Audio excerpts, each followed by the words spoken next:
There's just thousands and thousands of kids that are going hungry. When people lose jobs and things happen in their life, usually food is one of the first things you see suffer. The students, they tell me, myself, you know, I didn't get to eat a lot. Are we going to get groceries? It's very sad, you know, no kid should feel like that. And I've had children here sneak food in their pockets, and it's not to eat during class, it's to take home.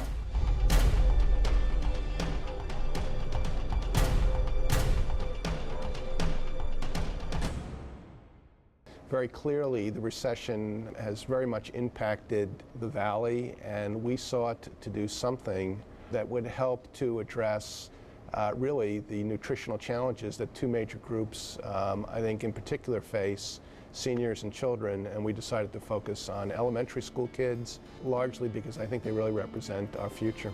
Pretty much we work all day in the after-school program and do our homework and work really hard.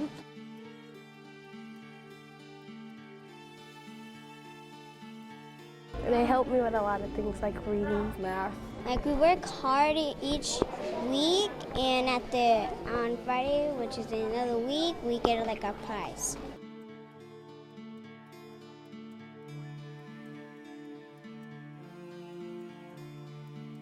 It's real hard with the money right now, so it's helping us with the groceries.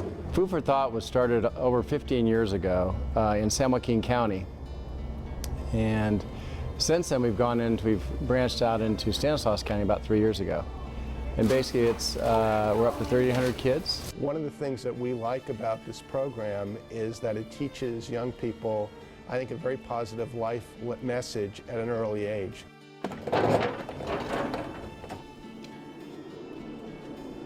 Food for Thought is so aptly named because it's kind of it's starting a perpetual cycle, if you will. When we can feed those children, they'll do better in school. When they do better in school, they'll be able to help prevent future families, their own, from going hungry. It's so heavy. And so we're creating a cycle that hopefully will help get a lot more children and ultimately families fed and a lot fewer people going hungry. Not only is there a emergency food issue that we have in this country, but to tie it into education with our youth and get them to better understand nutrition and how to leverage their education and really focus them on that was just really exciting to me, and it instantly got me engaged. I got juice, I got some cookies, I got some rice.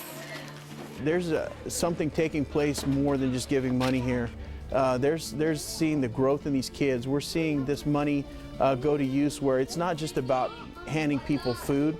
It's about them spending time in after-school programs. It's about them building their leadership. It's about them building responsibility. And these kids, if they don't get this food, a lot of times they'll come back to school on Monday and they haven't eaten anything all weekend. I got some apples. I got some oil. If we didn't have Harvest Food Bank, these children would not be eating. They just wouldn't. And I wish we could do it more. I wish we could have food sent with them every week. But we have it sent twice a month, and I believe it is enough food that lasts for quite a few days. Ooh, I got a helper. Ooh, I got hot cocoa. There's just thousands and thousands of kids that are going hungry, and you know, we could put our money in a lot of different places. We get requests all of the time, and I think what it is seeing the passion of what Second Harvest Food Bank does for these kids, seeing what this program does and the end result. We know that our money's not being just thrown into an empty hole. We know that that money is going to something very worthwhile. We're just a supplemental type organization. What I mean by that is we do 12 to 14 million pounds of food a year, and we have 3,800 kids we feed twice a month, and we have 3,000 seniors, and we have over 200 agencies. But the bottom line is we can't do without the help of the community. We're only one part of it and one part of the equation.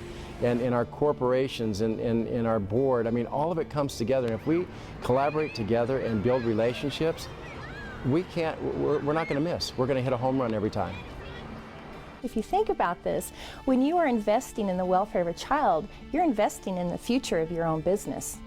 right? We want these students to grow up and become productive citizens. We want them healthy, able to think and perform. We want them to be able to go to higher education, you know, to walk away with degrees that they can reinvest and hopefully come back to their community.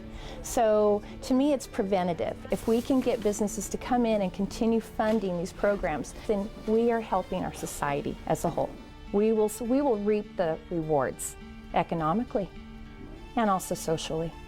Our financial contribution, for example, to Food for Thought program enables about 4% of the children that are going hungry to be fed, and that needs to be 100%. And when you think about the math on that, 24 more organizations stepping up and doing the same thing we're doing is going to get 100% of those kids fed, and the difference that that's going to make in so many lives is it's indescribable. It's really powerful. So I would say to anybody thinking about how to give or who you want to give with, that start with Second Harvest Food Bank and Food for Thought and really look at the opportunity to make an amazing difference at such a basic level that leads to so many different things.